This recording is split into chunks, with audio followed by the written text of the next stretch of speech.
isang pangako na tumagal ng 50 taon, ang hindi malilimutang kuwento ng Saudi at Pilipinas sa kasalukuyan. Nagkakagulo ang media sa buong gitnang silangan. Nagpatawag ng isang madaliang press conference ang hari ng Saudi Arabia sa Ninoy Aquino International Airport.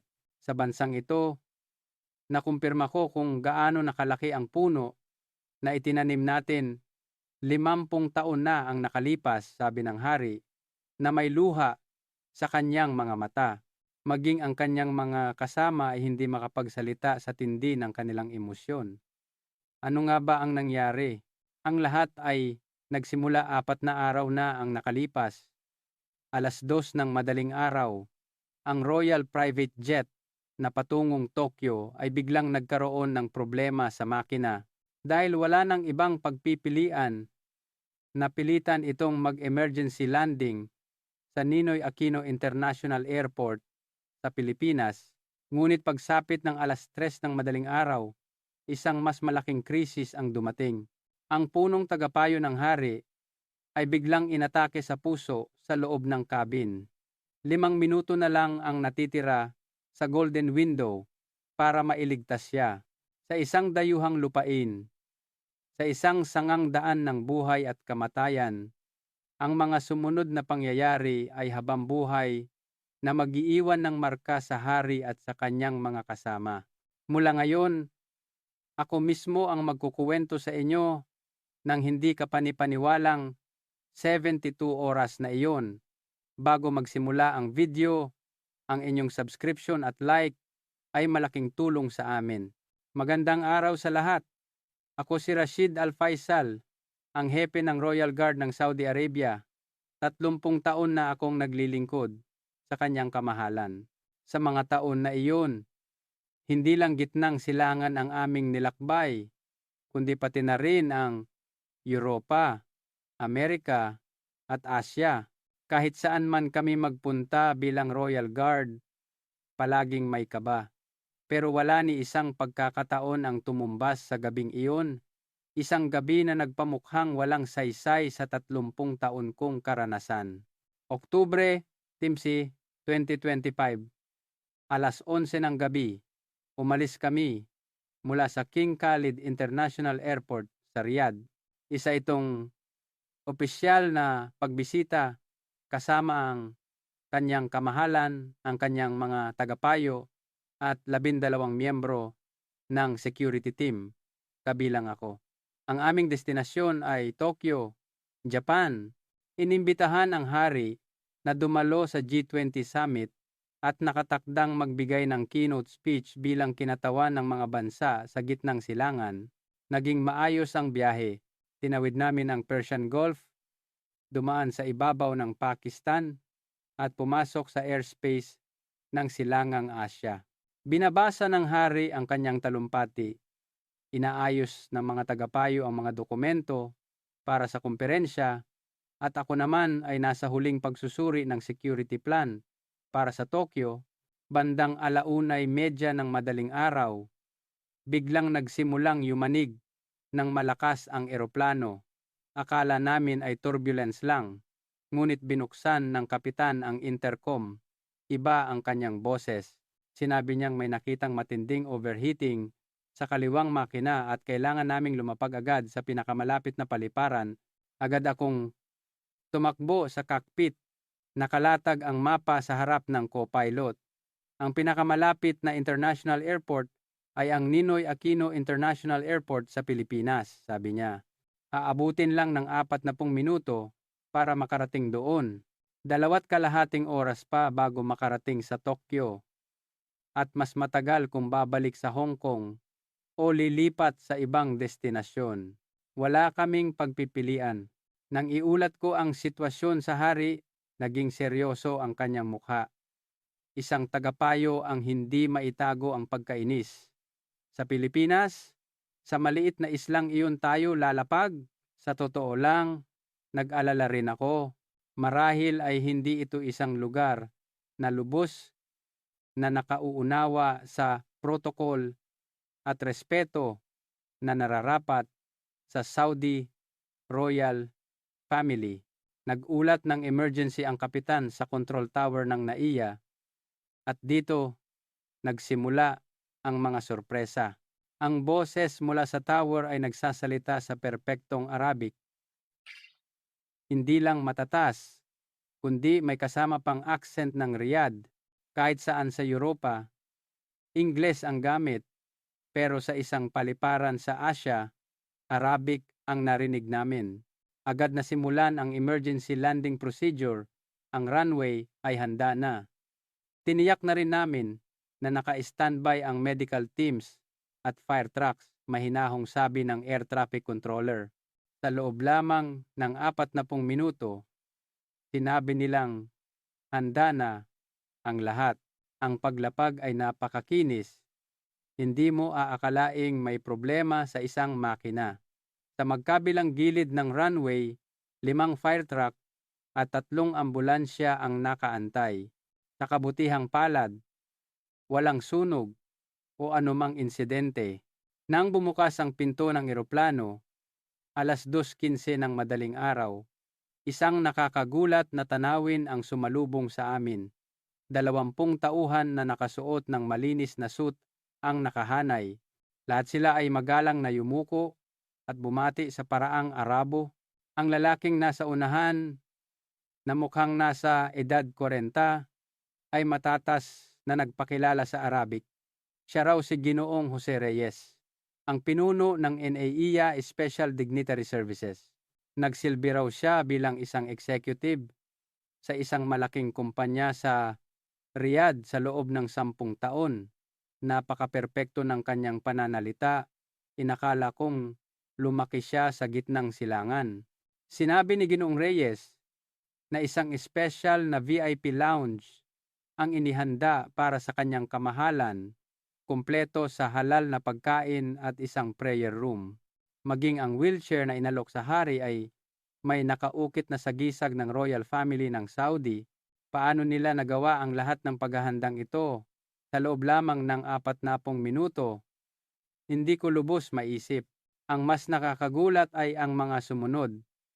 Bawat isa sa aming delegasyon ay binigyan ng isang tasa ng mainit na inumin. Ito ay tradisyonal na karakti. May mga robot na gumagalaw para magbigay ng direksyon at mga digital screen na nagpapakita ng iba't ibang impormasyon. Ang immigration check ay mas mabilis pa. Isinagawa ito sa isang espesyal na VIP area. Magalang na ginabayan kami ng opisyal gamit ang Arabic. Wala pang 2 minuto, tapos na ang passport verification. Mas mabilis pa kaysa sa Dubai Airport, o baka mas mahusay pa. Ang aming mga bagahe ay nakaayos na nang kami ay dumating. Bawat maleta ay may label na may pangalan ng may-ari sa Arabic at Ingles at mayroon ding sagisag ng royal family. Sino at kailan ginawa ang lahat ng ito? Isang malaking misteryo. Magalang na nagtanong si Ginoong Reyes kung maaari ba siyang magrekomenda ng isang hotel sa Maynila. Sinabi niya na may ilang hotel na mayroong royal suites, may mga staff na nagsasalita ng Arabic, at may hiwalay na halal kitchen. Paliwanag niya, madalas daw gamitin ito ng mga maharlikang pamilya mula sa gitnang silangan. Paglabas namin ng airport, isa na namang sorpresa ang naghihintay. 5 sasakyang Maybach ang nakahilera, kapareho ng ginagamit ng Saudi royal family. Bawat driver ay nakasuot ng suit at puting guwantes.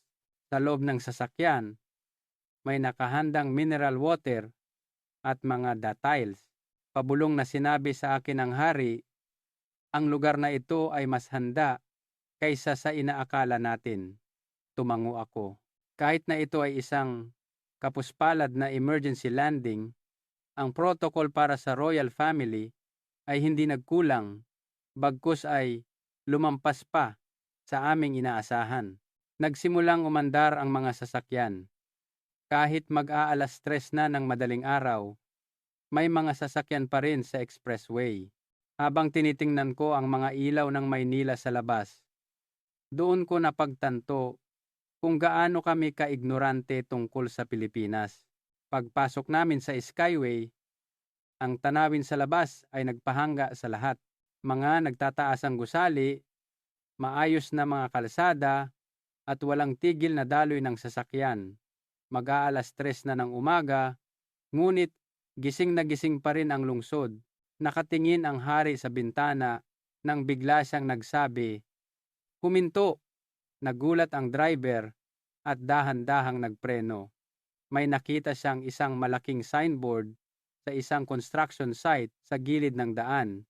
Sa isang asul na background, may nakasulat na puting mga letra, CDCP, Construction and Development Corporation of the Philippines. Matagal na tinitigan ng hari ang signboard, CDCP, mahina niyang sabi, "Palaging binabanggit ng aking ama ang pangalang yan." Biglang may kumirot sa aking puso. Ang ama ng hari, ang yumaong hari, ay pumanaw noong 1980s. Ang tinutukoy niya ay isang kwento mula pa noong mahigit 45 taon na ang nakalipas. Muling umandar ang sasakyan, ngunit patuloy na nakatingin sa labas ang hari. Dahan-dahan siyang nagsimulang magkwento. Taong 1973 noon, sabi niya, "Hindi pa ako pinapanganak, ngunit narinig ko na ito ay isang mahalagang sandali sa kasaysayan ng aming kaharian. Noong panahong iyon, nagsisimula pa lang kaming yumaman dahil sa langis. Kailangan naming magtayo ng isang malaking daungan at mga pasilidad pang-industriya sa Jubail. Maraming kumpanya mula sa Europa ang pumila, ngunit lahat sila ay mayabang at may halong pagmamaliit sa mga Arabo. Ngunit iba ang mga taga-Pilipinas. Nang dumating ang mga inhinyero mula sa CDCP sa Saudi Arabia, patuloy ng hari, nagulat ang lahat dahil napakabata nila. Ang presidente ng kumpanya ay nasa edad 40 lang at ang mga technical staff ay nasa 20 hanggang 30 anyos. Ang mga taga-Europa ay nagpadala ng mga matatandang eksperto, samantalang ang Pilipinas ay nagpadala ng mga kabataan. Nag-alala ang aking ama. Maipagkakatiwala ba niya ang isang malaking proyekto sa mga kabataang ito? Ngunit sabi niya, iba ang kislap sa kanilang mga mata. Nakita niya ang determinasyon, kaya't nagpasya siyang bigyan sila ng pagkakataon. Bigla kong naalala ang aking ama. Nasa Jubail din siya noon, hindi bilang empleyado ng construction company, kundi bilang isang supervisor mula sa gobyerno ng Saudi. Naalala ko ang mga kwento niya noong bata pa ako. Ang mga Pilipino ay talagang mga baliw. Palagi niyang sinasabi, nagtatrabaho sila sa ilalim ng 52 degree na init ng disyerto araw at gabi. Sa panahon ng Ramadan, habang kami ay nagpapahinga sa araw, sila ay patuloy sa pagtatrabaho. Hindi alintana ang bumubuhos na pawis. Ang halaga ng kontrata noon ay napakalaki, libu-libong milyong dolyar. Para sa Pilipinas noon, ito ay isang proyektong nakataya ang kapalaran ng bansa. Kung mabigo sila, babagsak sila. Ngunit, nagtagumpay ang mga Pilipinong inhinyero. Ang mahirap na islang pinagkatiwalaan ng kanyang ama, 50 taon na ang nakalipas, ay ganap nang nagbago. Habang tinatawid namin ang tulay sa ibabaw ng Ilog Pasig, ang tanawin ay talagang kamangha-mangha. Ang mga skyscraper sa magkabilang pampang ay walang katapusan. Lahat ay nagniningning, maging ang mga tulay ay pinalamutian ng mga ilaw. Paano nakapagtayo ng ganitong lungsod ang isang maliit na islang walang likas na yaman tulad ng Langis? Pabulong na tanong ng isa sa mga tagapayo. Ganoon din ang nasa isip ko. Ang Saudi Arabia ay may langis. Ang UAE at Qatar ay mayroon din. Ngunit ano ang mayroon? Ang Pilipinas. Pagpasok namin sa Bonifacio Global City, BGC, mas lalo kaming namangha. ang mga kumpol ng nagtataasang gusali ay maihahalintulad sa Manhattan, New York. Kahit pasado 3:00 na ng umaga, maliwanag pa rin ang mga kalsada. Ang mga convenience store ay bukas at may mga taong pumapasok at lumalabas. Nakita namin ang mga logo ng Ayala Corporation at SM sa mga dambuhalang gusali. Ito ang mga kumpanyang gumagawa ng marami sa mga produktong ginagamit namin. Alam naming mga kumpanyang Pilipino ito. Ngunit iba ang pakiramdam na makita ang kanilang napakalalaking headquarters. Ipinaliwanag ni Ginoong Reyes na ang lugar na ito, ang BGC, ang puso ng ekonomiya ng Pilipinas. Dito nagtitipon ang mga opisina ng mga world-class na kumpanya at mga institusyong pampinansyal. Daan-daang libong tao ang nagtatrabaho dito araw-araw. Sa wakas, nakarating kami sa aming hotel, ang Grand Hyatt Manila, isang napakataas na gusali na landmark sa BGC. Mula sa entrance, nakahanay na ang mga empleyado para salubungin kami. Ang karangyaan ng lobby ay maihahambing sa Burj Al Arab sa Dubai. Nakakagulat na 5 sa mga empleyado ay matatas magsalita ng Arabic. Ang general manager ay bumati sa amin sa perpektong Arabic. Sinabi niyang nag-aral siya ng hotel management sa Dubai sa loob ng 12 taon. Ang aming royal suite ay nasa isang napakataas na palapag. Habang naglalakad kami sa pasilyo, napansin namin ang mga painting na nakasabit sa dingding mga tanawin ng disyerto sa gitnang silangan. Malinaw na may nag-abala na palitan ang mga ito para sa amin. Pagbukas ng pinto ng suite, lahat kami ay napahinto sa paghinga. Ang tanawin ng Metro Manila sa gabi mula sa bintana ay nakakabighani. Ang walang katapusang ilaw mula sa mga gusali, ang mga tulay na tumatawid sa mga ilog, at ang mga ilaw ng sasakyan na patuloy na gumagalaw. Ito ay isang buhay na lungsod. Sa loob ng kwarto, mayroong orasan na nagsasabi ng oras ng panalangin ng mga Muslim at isang kompas na nakaturo sa direksyon ng Mecca. Sa loob ng drawer sa tabi ng kama, maingat na nakalagay ang isang kopya ng banal na Quran. Matagal na tumayo ang hari sa tabi ng bintana. Hindi natin lubos na kilala ang Pilipinas, mahina niyang sabi. Ang lugar na ito ay kahanga-hanga. Tumango ako. Sa loob lamang ng ilang oras, ganap na nagbago ang aming pananaw. Nang gabing iyon, hindi ako makatulog. Sa labas ng bintana, gising pa rin ang Maynila. Patuloy kong naiisip ang mga batang Pilipino na pinagkatiwalaan ng yumaong hari 50 taon na ang nakalipas. Sila ang nagtayo ng kamangha-manghang lungsod na ito. Kinabukasan bandang 9:00 ng umaga, ipinaalam sa amin na aabutin ng 2 araw ang pag-aayos ng eroplano. Napilitan kaming manatili ng 1 pang araw. Ngunit sinabi ng hari na ayos lang. Gusto pa raw niyang makita ang lungsod. Ang aming almusal ay halal certified Arabic bread, keso, oliba, at mainit na mint tea. Ang chef ay mula sa Jordan at 18 taon nang nagtatrabaho sa Pilipinas. Pagkatapos ng tanghalian, naglakad-lakad kami sa paligid. Malinis ang mga kalsada at maayos ang mga tao. Ang mga babae ay malayang nakakapaglakad ng mag-isa, isang tanawin na bihira sa gitnang silangan. Ramdam ang kaligtasan sa hangin. Bandang 3:00 ng hapon, bumalik kami sa hotel. May isang espesyal na regalo na naghihintay sa amin. Isang maliit na kahon na naglalaman ng isang itim at puting litrato mula 1973.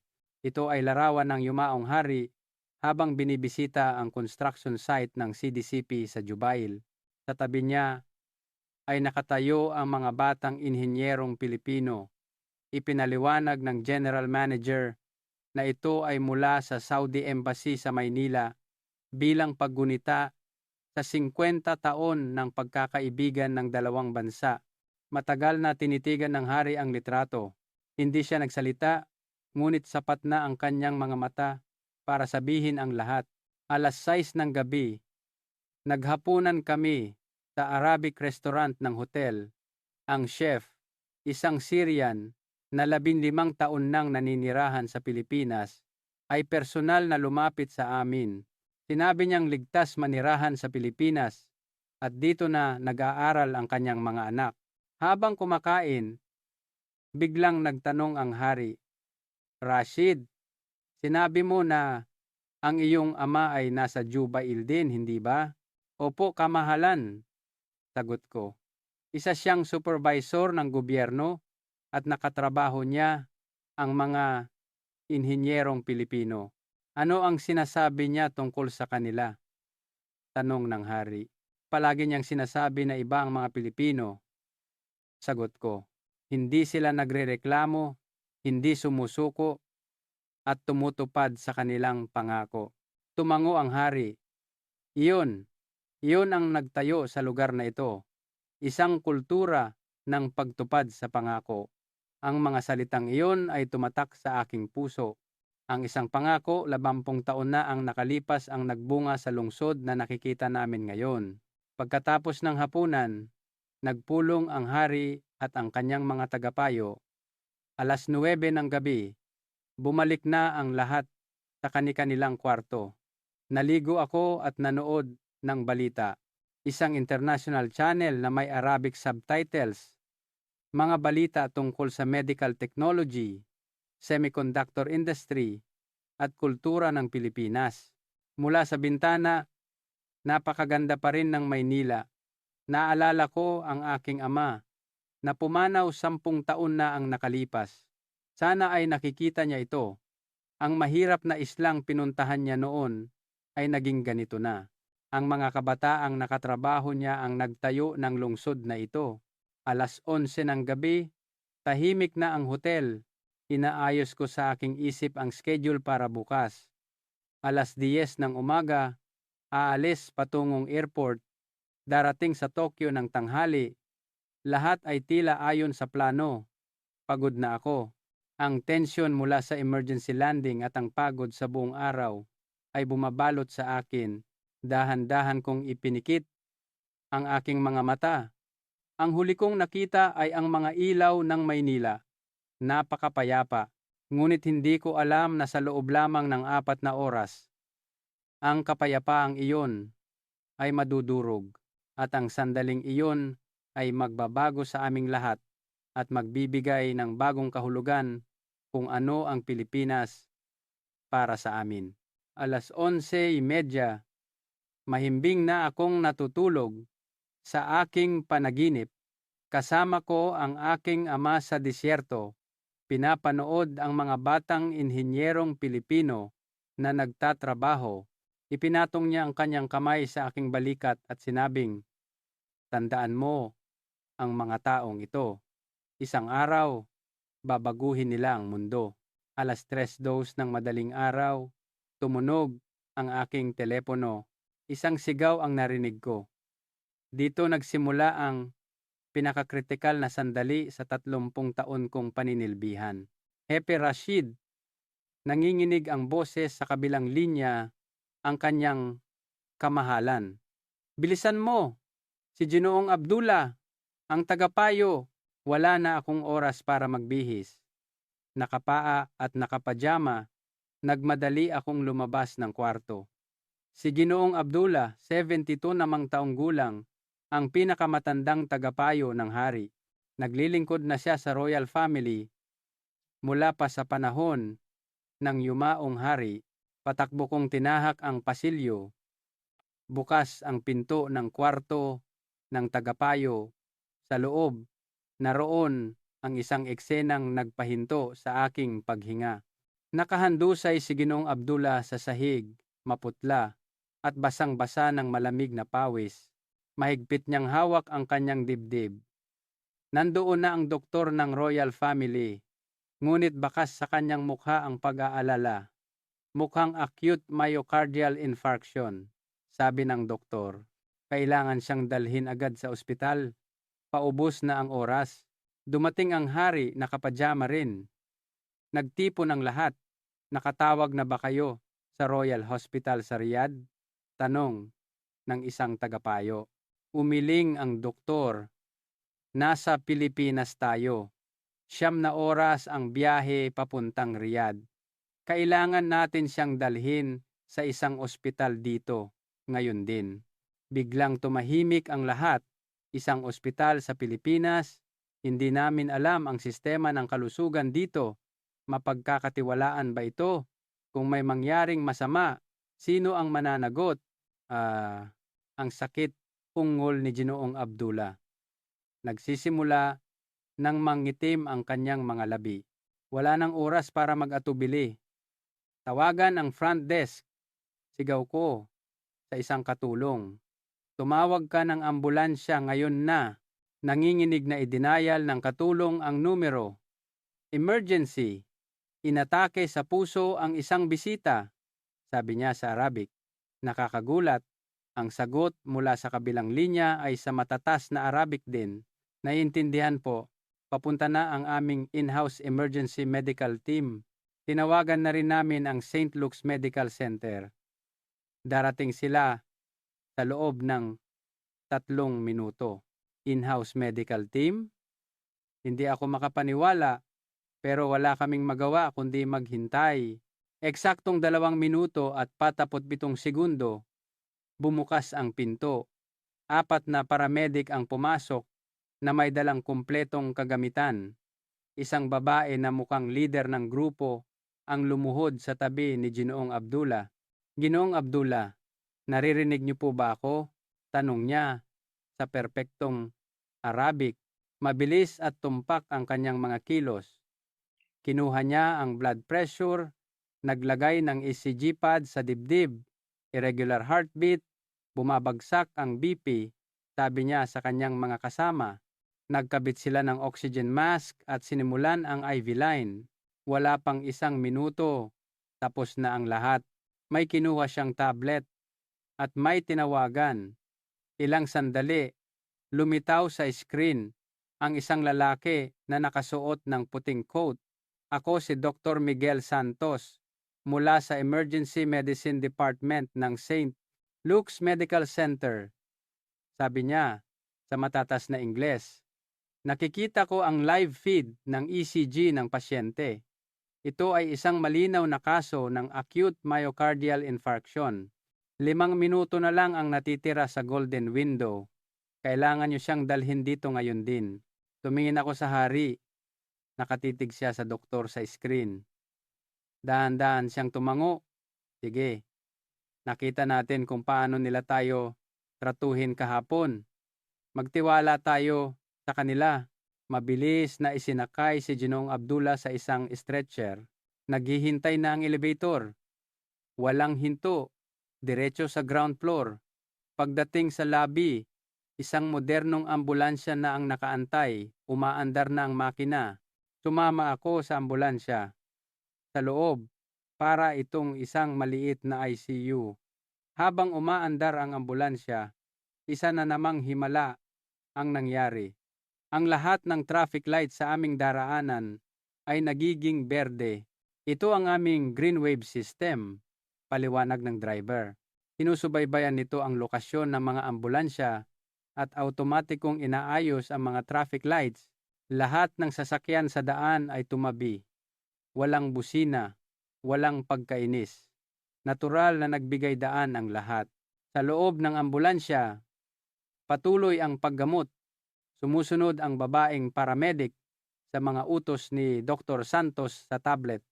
Nagiging stable na ang blood pressure, ulat niya. Ginoo, konting tiis na lang po, sabi niya habang hawak ang kamay ni Ginoong Abdullah. Eksaktong 4 na minuto at 58 segundo, nakarating kami sa ospital, 3:35 ng madaling araw. 10 medical staff ang naghihintay sa entrance. Si Dr. Santos mismo ang sumalubong sa amin. Handa na ang lahat. Diretso na tayo sa operating room. Sumunod ako sa kanila. Ang pasilyo ay maliwanag at ang sahig ay kumikinang. Lahat ng karatula ay may salin sa Filipino, Ingles at Arabic. Dinala ako sa isang waiting room kung saan naghihintay na ang hari at ang iba pa. Sa dingding, may isang malaking screen at sa screen na iyon, nagsimulang lumabas ang isang hindi kapani-paniwalang imahe, ang live feed mula sa loob ng operating room. Bahagi po ito ng aming transparent medicine policy, paliwanag ng isang nurse. Kung gusto ng pamilya, maaari nilang panoorin ang operasyon. Tumingin kaming lahat sa screen. Ang operating room ay parang cockpit ng isang spaceship. May 6 na malalaking monitor at isang robotic arm na nakasabit sa kisame. AI-assisted robotic arm po iyan, sabi ng nurse. Itinatama nito ang anumang panginginig sa kamay ng doktor para sa mas mataas na katumpakan. Nagsimula ang operasyon. Mula sa pulso ni Ginoong Abdullah, ipinasok ni Dr. Santos ang isang manipis na tubo sa screen. Malinaw na nakikita ang mga ugat ng puso ng tagapayo. Nakita ko na ang bara, sabi ni Dr. Santos. Pinalaki niya ang imahe.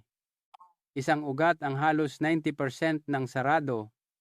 Dito ipinasok ng doktor ang isang parang lobo at dahan-dahang pinumpa. Lumuwag ang ugat. Pagkatapos, nagpasok siya ng isang stent, isang maliit na metal mesh tube para hindi na ito muling sumarado. Sa isang iglap, ang saradong ugat ay bumukas. Ang pulang dugo ay muling dumaloy ng malaya. Ang heartbeat ni Ginoong Abdullah sa monitor ay naging regular na. Ngunit hindi pa tapos si Dr. Santos. Sinuri niya ang iba pang mga ugat at may nakitang isa pang makitid na bahagi. Tumawag siya sa waiting room. Kamahalan, sabi niya sa hari, may isa pa pong ugat na may problema. Kung hindi natin ito aayusin ngayon, malaki ang panganib na muli siyang atakihin sa loob ng ilang buwan. Gawin mo, sagot ng hari. Nandito na rin lang tayo. Hindi natin pwedeng iwanan na hindi tapos. Isinagawa ni Dr. Santos ang pangalawang procedure. Matagumpay itong natapos. Tapos na ang operasyon. Anunsyo ni Dr. Santos, kabuuang oras. 1 oras at 42 minuto nang ilabas si Ginoong Abdullah mula sa operating room. Gising na gising siya at nakangiti. Rashid, ayos lang ako. Walang sakit, sabi niya. Hinawakan ng hari ang kanyang kamay, namumula ang mga mata. Naging matagumpay ang operasyon, sabi ni Dr. Santos. Dahil sa pulso ginawa ang procedure, mabilis ang magiging recovery niya.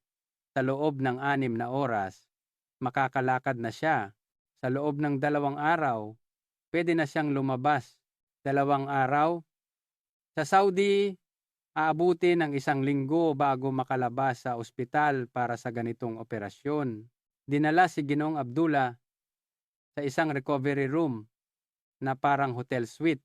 Ang pinakakahanga-hanga ay ang isang hologram na lumulutang sa kisame, isang 3D na imahe ng puso ni Ginoong Abdullah na tumitibok sa real time.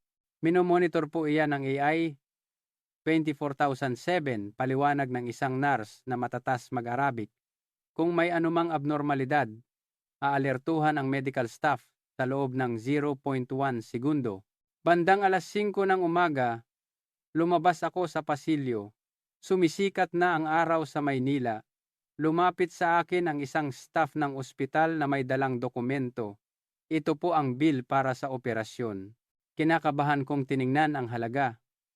Kabuuan, 560,000 Philippine pesos. Katumbas ng halos 10,000 US dollars. Tiningnan ko ulit, baka nagkamali ako. Sa Saudi, ang ganitong operasyon ay aabot ng 150,000 US dollars. Sa Amerika, mahigit 300,000 US dollars. Sigurado po ba kayo dito? Tanong ko. Opo. Tama po iyan, ngiti ng staff. Kahit na world class ang aming teknolohiya, makatwiran po ang aming mga singil. Iyan po ang aming healthcare system. Ipinakita ko ito sa hari. Matagal niyang tinitigan ang numero. Iba ang lugar na ito, mahina niyang sabi. Nangunguna ang kanilang teknolohiya, ngunit wala silang kasakiman. Ang layunin nila ay magligtas ng buhay, hindi kumita ng pera. Ang mga salitang iyon ay tumatak sa aking puso. 60 taon na ang nakalipas, tinulungan namin ang isang mahirap na Pilipinas. Ngayon, iniligtas ng Pilipinas ang isa sa amin at hindi humingi ng malaking kapalit. Ito ang tunay na kahulugan ng pagtanaw ng utang na loob. Kinahapunan, dinalaw namin si Ginoong Abdullah. Nakaupo na siya sa kama at kumakain. Parang hindi siya ang taong nag-aagaw buhay kagabi. Dumating si Dr. Santos para sa kanyang rounds. Mas mabilis pa sa inaasahan ang recovery niya, sabi ng doktor. Bukas ng hapon, pwede na siyang umuwi. Nagtanong ang hari, Doktor, narinig ko nasa Amerika ka nagsanay. Bakit ka bumalik sa Pilipinas? Sa Amerika, sagot ni Dr. Santos, ang mayayaman lang ang nakakakuha ng pinakamahusay na paggamot. Dito sa Pilipinas, kahit isang taxi driver ay maaaring makatanggap ng parehong paggamot tulad ng isang CEO ng kumpanya. Iyon ang dahilan kung bakit ako naging doktor, hindi para sa pera, kundi para magligtas ng buhay. Pag alis namin sa ospital, biglang nagsalita ang hari, Rashid, gusto kong makilala ang presidente ng CDCP ngayong gabi, kung maaari. Agad na kumilos ang aming staff. Pumayag agad ang CDCP. Alas 6 ng gabi, dumating sa hotel si G. Enrique Sandoval, ang presidente ng CDCP. Personal siyang sinalubong ng hari. Natatandaan niyo pa ba ang Jubail Port noong 1973? Tanong ng hari. Opo, kamahalan, sagot ni G. Sandoval. Ang proyektong iyon ang pinakamahalagang sandali sa kasaysayan ng aming kumpanya at sa kasaysayan ng engineering sa Pilipinas. Alam namin kung gaano naghirap ang inyong mga nauna sa amin sa disyerto, sabi ng hari. Kamahalan, sagot ni G. Sandoval, kung hindi nagtiwala ang Saudi royal family sa amin noon, wala ang CDCP ngayon. Wala ang Pilipinas ngayon. Kamahalan, sabi ni G. Sandoval, nais kong ipakilala sa inyo ang isang tao. Inilabas niya ang kanyang tablet. Sa screen, lumitaw ang mukha ng isang matandang lalaki. Siya si Engre Antonio de la Cruz, 83 taong gulang. Kamahalan, isang malaking karangalan na makita kayo, nanginginig na sabi ng matanda. Nasa Jubail ako noong 1973. 28 taong gulang pa lang ako noon. Namula ang mga mata ng matanda. Napakahirap po namin noon sa Pilipinas. Ang makakain ng 3 beses sa isang araw ay isang pangarap. Nagpunta kami sa Saudi. Ang init ay parang impyerno, pero hindi kami pwedeng sumuko. Kung mabigo ang proyekto, magugutom ang aming mga pamilya. Buong Pilipinas ay desperado. Kaya't nagtrabaho kami na parang mga baliw. Natatandaan niyo pa ba nung bumisita ang aking ama? Tanong ng hari. Opo, kamahalan, sabi ng matanda. Kinabahan kami. Akala namin ay may nagawa kaming mali, pero lumapit siya sa amin. Isa-isang kinamayan at sinabing, kahanga-hanga ang mga kabataang Pilipino, mga taong tumutupad sa pangako. Hindi ito kalilimutan ng Saudi Arabia. Umiyak po kami, kamahalan, na ang isang hari ay tratuhin kaming mga dayuhan ng ganoon. Nangako kami sa aming sarili na gagawin naming isang dakilang bansa ang Pilipinas. At ginawa nga namin, patuloy niya, pinupunasan ang kanyang mga luha. Natapos namin ang daungan 6 na buwan ng mas maaga. Dahil sa tiwalang ibinigay nyo, na itayo namin ang Pilipinas Nagkaroon kami ng mga pabrika, mga barko, mga gusali. Kamahalan, ang Pilipinas ngayon ay bunga ng tiwalang ibinigay ng Saudi Arabia noong 1973. Matagal na hindi nagsalita ang hari, Ginoong de la Cruz. Sabi niya, "Salamat, salamat sa pagtupad sa inyong pangako." Nang matapos ang tawag, lumapit ang hari sa bintana. "Timenta taon na," sabi niya. "Timenta taon na ang nakalipas. Nagtiwala ang aking ama sa isang mahirap na Pilipinas. At kahapon, iniligtas ng Pilipinas ang isa sa amin. Si Abdullah ay naglingkod sa aming pamilya mula pa sa panahon ng aking ama." Tumingin siya kay G. Sandoval. "Ginoong Presidente, pagkakataon na namin ngayon. Gusto naming maging kasosyo, hindi lang para tumulong, kasama nating lalakbayin ang susunod na kabanata. Bukas," sabi ng hari, "bago ako umalis, magpapatawag ako ng press conference. Ipahahayag ko sa buong mundo ang 50 taon ng pagkakaibigan ng Saudi at Pilipinas at ang pangako ng pagsasama sa susunod na 100 taon. Kinabukasan, lumabas na ng ospital si Ginoong Abdullah, naglalakad. Mahigit 48 oras lang ang nakalipas mula nang halos mamatay siya. Alas 11 ng umaga, sa VIP lounge ng NAIA, mahigit 100 mamamahayag mula sa buong mundo ang nagtipon. Pumasok ang hari kasama si Ginoong Abdullah at G. Sandoval sa bansang ito. Simula ng hari, nakumpirma ko kung gaano nakalaki ang puno na itinanim nating 50 taon na ang nakalipas.